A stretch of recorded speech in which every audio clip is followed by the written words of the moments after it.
2 सितंबर 2023 को भारतीय जनता पार्टी एक high level committee बनाती है 8 मेंबर्स की, जिसके चेयरमैन होते हैं इंडिया के फॉर्मर प्रेसिडेंट रामनाथ कोविंद। इस कमेटी का काम ये होता है कि इंडिया के अंदर वन नेशन वन इलेक्शन के लीगल, कॉन्स्टिट्यूशनल और लॉजिक एस्पेक्ट्स को डीपली स्टडी करना, ताकि इंडिया में लोकसभा और विधानसभा का इलेक्शन को एक साथ करवाई जा सके और इंडिया जल्दी से जल्दी डेवलप हो सके और $5 ट्रिलियन की इकोनॉमी बन सके।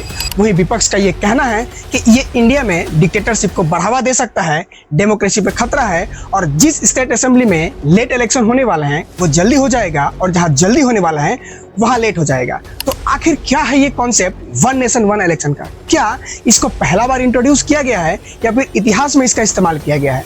बस आप एक बात याद रखिएगा कि इंडिया के अंदर जो फर्स्ट जनरल इलेक्शन हुआ था वो लोकसभा और विधानसभा का इलेक्शन एक साथ हुआ था, और ये टूटा कैसे? इन सारे चीजों को हम इस वीडियो के अंदर डीपली कवर करेंगे।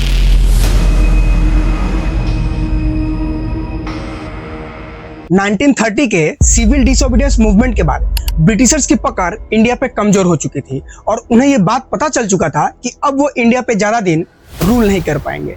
इसीलिए 1933 में वी.के. कृष्णा मेनन ने ब्रिटिशर्स के सामने इंडिया में कॉन्स्टिट्यूएंट असेंबली बनाने के लिए दरख्वास्त किया। ये वही कॉन्स्टिट्यूएंट असेंबली थी जो आगे चलकर इंडिया के लिए कॉन्स्टिट्यूशन बनाती है। अभी आगे आएगा, थोड़ा वेट कीजिए। इसके एक साल के बाद 1934 में एन.एन. रॉय ने भी यही दरख्वास्त ब्रिटिशर्स के पास लगाई। बढ़ते हुए प्रेशर के कारण ब्रिटिशर्स ने 1935 में गवर्नमेंट ऑफ इंडिया एक्ट ला दिया, जहां पे इंडियंस कुछ पॉलिटिकल पार्टी बना सकते हैं और उनको लोग वोट भी दे सकते हैं। पर इसके एक साल बाद 1936 में जब कांग्रेस की मीटिंग लखनऊ के अंदर हो रही थी, तो पंडित जवाहरलाल नेहरू ने इस गवर्नमेंट ऑफ इंडिया एक्ट को रिजेक्ट कर दिया और कहा ये इंडिया पे जबरदस्ती थोपा जा रहा है। और 1938 में नेहरू जी ने भी कॉन्स्टिट्यूएंट असेंबली बनाने के ऊपर जोर दिया। 1939 में सी राजा गोपालचारी ने भी जोर दिया, पर वही दूसरी ओर वर्ल्ड वॉर 2 चालू हो गया था और ब्रिटिशर्स उस वक्त काफी कमजोर था। इसीलिए 8 अगस्त 1940 को वाइसरॉय लॉर्ड लिंथोंग ने इस डिमांड को मान लिया कि इंडिया अपना कॉन्स्टिट्यूशन बनाने के लिए खुद की कॉन्स्टिट्यूएंट असेंबली बनाएगा। 1942 में सर स्टेफर्ड क्रिप्स को भी इंडिया के अंदर भेजा गया, जो काफी नॉलेजेबल पर्सन थे और जो इन सारे चीजों को पहले किए हुए थे। और उसी वक्त 1942 में क्विट इंडिया मूवमेंट भी चल रहा था और इसके 4 साल बाद इंडियंस को ये बात बोल दी गई कि वो इलेक्शन करवाए इंडियन में कॉन्स्टिट्यूएंट असेंबली के लिए।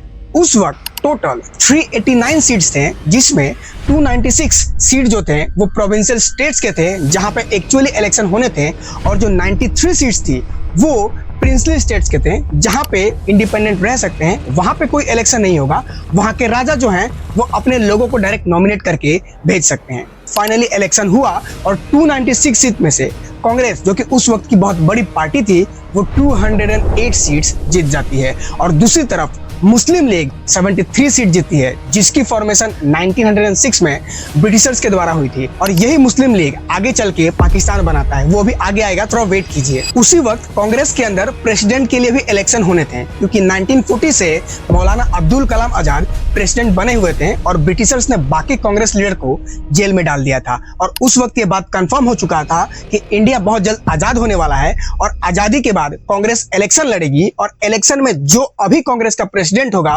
वो उस समय चलकर इंडिया का प्राइम मिनिस्टर होगा, यानी कुर्सी की लड़ाई चालू हो जाती है। फाइनली कांग्रेस के पास टोटल 15 प्रदेश कांग्रेस कमेटी थी जिनकी वोटिंग होनी थी। गांधी जी के प्रेजेंस में जब वोटिंग होती है तो 12 प्रोविंशियल कांग्रेस कमेटी ने सरदार वल्लभ भाई पटेल के पक्ष में वोट दिया और 3 लोगों ने किसी को भी वोट नहीं दिया।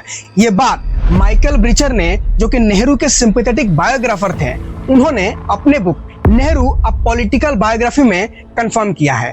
गांधी जब नेहरू जी के पास जाकर ये बात बताते हैं, नेहरू जी पूरा साइलेंट हो जाते हैं। पर गांधी जी भी चाहते थे कि नेहरू प्रेसिडेंट बने, तो मौलाना अब्दुल कलाम आजाद ने कुछ वोट्स नेहरू के लिए लाए थे, पर वो एक्सटर्नल वोट थे, कोई कमिटी का वोट नहीं था। फाइनली नेहरू को सेकंड पोजीशन नहीं चाहिए था और पटेल को सिर्फ इंडिया के डेवलपमेंट में कंट्रीब्यूशन करना था, तो गांधी जी ने पटेल को नेहरू को सपोर्ट करने के लिए कहा, क्योंकि नेहरू एक चैरिज्मेटिक लीडर थे, लंदन से लो करके आए थे और उनको काफी ज्यादा एक्सपोजर मिला था। इसी के साथ उनकी जो उम्र थी वो सिर्फ 56 थी, वहीं पटेल की जो एज थी वो 71 हो चुकी थी। फाइनली नेहरू जी को कांग्रेस का प्रेसिडेंट बना दिया जाता है। नेहरू के प्रेसिडेंट बनते ही मुस्लिम लीग अपना सपोर्ट कांग्रेस से खींच लेती है और वो डिमांड करती है कि उन्हें अपना एक सेपरेट कंट्री चाहिए, वरना वो एक्शन लेने वाले हैं। और 1946 में ही डायरेक्ट एक्शन डे होता है, जहां पे हजारों लोगों की जानें चली जाती है। और जो कॉन्स्टिट्यूएंट असेंबली बनी थी, उनकी जो पहले मीटिंग होनी थी वो 9 दिसंबर 1946 को होना था। उस मीटिंग के अंदर टोटल 211 लोग ही प्रेजेंट होते हैं और मुस्लिम लीग का कोई भी लीडर उसके अंदर प्रेजेंट नहीं होता है, जो ये बताता है कि मुस्लिम लीग चाहती है सेपरेट कंट्री बनाना। पहली कॉन्स्टिट्यूएंट असेंबली के मीटिंग में जो प्रेसिडेंट बनते हैं वो डॉक्टर सच्चिदानंद सिन्हा बनते हैं, पर वहां पर डिसीजन लेना था कि परमानेंट प्रेसिडेंट कौन होगा। तो डॉक्टर राजेंद्र प्रसाद को परमानेंट प्रेसिडेंट बना दिया जाता है और 26 जनवरी 1950 को जब एक्चुअली कॉन्स्टिट्यूशन फोर्स में आता है तो रिपब्लिक इंडिया का पहला प्रेसिडेंट भी डॉक्टर राजेंद्र प्रसाद ही बनते हैं। और उसी के साथ भीमराव अंबेडकर को कॉन्स्टिट्यूएंट असेंबली के ड्राफ्टिंग कमेटी का चेयरमैन बना देते हैं, जो कॉन्स्टिट्यूशन डिजाइन करने वाले थे। इसके एक साल बाद 1947 में ब्रिटिशर्स के last governor general Lord Mountbatten 14 अगस्त को विजिट करते हैं पाकिस्तान और पाकिस्तान को आज़ादी मिलती है। और उसी दिन रात को करीबन 9:30-10 बजे के आसपास इंडिया में विजिट करते हैं और 12:30 बजे इंडिया को आज़ादी मिलती है 15 अगस्त को। पर आजादी के बाद जो कॉन्स्टिट्यूएंट असेंबली की टोटल 389 सीट्स थी, इंडिया के पास 299 सीट्स ही बचती है और ये 299 लोग ही मिलकर इंडिया के लिए संविधान बनाते हैं, जिसपे आज भी हम चल रहे हैं। पर मौलाना अब्दुल कलाम आजाद ने एक बहुत इंटरेस्टिंग बात लिखी थी अपनी एक बुक इंडिया विंस फ्रीडम, जो कि 1959 में पब्लिश थी। वो नेहरू के बहुत बड़े सपोर्टर थे और उनका काफी अच्छा फ्रेंड थे। उन्होंने ये बोला कि नेहरू को जब कांग्रेस के प्रेसिडेंट्स के लिए नॉमिनेट किया गया, उस वक्त अब्दुल कलाम आजाद अपना नाम भी दे सकते थे। इसी के साथ उन्होंने ये भी कहा कि अगर नेहरू की जगह पटेल को कांग्रेस का प्रेसिडेंट बनाया गया होता तो मोहम्मद अली जिन्ना को मौका ही नहीं मिलता सेपरेट कंट्री डिमांड करने के लिए और पाकिस्तान ही नहीं बनता था, क्योंकि पटेल को हर कोई पसंद करता था और उनका लीडरशिप क्वालिटी काफी अच्छा था। और उनके पूरे 10 साल के पॉलिटिकल करियर के अंदर यही एक सबसे बड़ा ब्लंडर है जो ये बोलते हैं। इनफैक्ट सी राजा गोपालचारी, जो पटेल को एकदम भी पसंद नहीं करते हैं, वो भी ये बोलते हैं कि इंडिया का पहला प्राइम मिनिस्टर सरदार वल्लभ भाई पटेल को बनाना चाहिए था और पंडित नेहरू को फॉरेन मिनिस्टर बनाना चाहिए था। डॉक्टर राजेंद्र प्रसाद जी ने भी ये बात कही कि गांधी ने अपने सबसे भरोसेमंद लीडर का वापस से सेक्रीफाइस कर दिया है चरिज्मेटिक नेहरू के चक्कर में। इससे पहले 1919 और 1935 में प्रेसिडेंट्स के लिए उनका सेक्रीफाइस किया था। लेकिन वही दूसरी ओर कॉन्स्टिट्यूएंट असेंबली ने कॉन्स्टिट्यूशन का ड्राफ्ट बनाकर 1948 में तैयार कर दिया था और ये 8 मंथ का टाइम दिया गया ताकि पूरे ऑल ओवर इंडिया में जाकर लोगों से फीडबैक ली जाए, ताकि अगर कोई सुधार करना है तो उसमें सुधार लाया जा सके और अगर कुछ इंक्लूड करना है तो उसमें इंक्लूड किया जा सके। फाइनली 26 नवंबर 1949 को कॉन्स्टिट्यूएंट असेंबली ने इसे अडॉप्ट कर लिया और पूरे ऑल ओवर इंडिया के अंदर 26 जनवरी 1950 को ये फोर्स में आ गया। और इसी कॉन्स्टिट्यूएंट असेंबली ने ये डिसाइड किया था कि इंडिया के अंदर जो फर्स्ट जनरल इलेक्शन होगा वो 1951 से 52 के बीच में होगा और इस इलेक्शन को हैंडल करेगा कॉन्स्टिट्यूशन के आर्टिकल 324 के तहत इलेक्शन कमीशन ऑफ इंडिया। यहाँ देखिए आर्टिकल 326 में लोकसभा के बारे में बताई गई जो नेशनल लेवल पे होगा, जिसमें लोग एमपी इलेक्ट करेंगे। साथ में विधानसभा यानी स्टेट असेंबली के बारे में बात किया गया जो कि स्टेट लेवल पे होगा। इसी के साथ आर्टिकल 327 में पार्लियामेंट को भी यह अनुमति दी गई कि जरूरत पड़ने के वक्त वो भी कुछ इंपॉर्टेंस लॉ डिजाइन कर सकते हैं बाकी के लॉज को नजर में रखते हुए।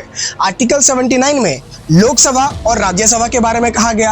आर्टिकल 83 में लोकसभा को 5 इयर्स की टर्म दी गई और राज्यसभा को 6 इयर्स की टर्म दी गई, लेकिन राज्यसभा में हर 2 साल पे 1/3 मेंबर रिटायर हो जाएंगे। टोटल 233 मेंबर इलेक्ट होंगे और 12 प्रेसिडेंट इलेक्ट करके भेजेगा और इसमें से ही रिटायर होंगे और इसीलिए इसको परमानेंट कहा गया। आर्टिकल 172 में स्टेट असेंबली के भी 5 इयर्स के टर्म होंगे, ऐसा कहा गया। आर्टिकल 83(2) में यह कहा गया कि प्रेसिडेंट लोकसभा और विधानसभा में अगर मेजोरिटी ना हो तो डिसॉल्व हो सकता है और इसी का फायदा बाद में चलकर उठाया गया, जिसके कारण ये 1 नेशन 1 इलेक्शन का कॉन्सेप्ट ही टूट गया। अभी आगे आप लोगों को पता चलेगा। और पहला इलेक्शन का डेट 1951 के 25 अक्टूबर से लेकर 21 फरवरी तक रखी गई टोटल 68 फेजेस में, और इस इलेक्शन में लोकसभा और विधानसभा के सारे इलेक्शन यानी कंट्री के सारे इलेक्शन एक साथ होंगे। यहाँ देखिए ये कुछ नेशनल पार्टीज है, जैसे कांग्रेस हुआ, भारतीय जनसंघ हुआ, कम्युनिस्ट पार्टी हुआ, ये लोकसभा के लिए लड़ रही थी।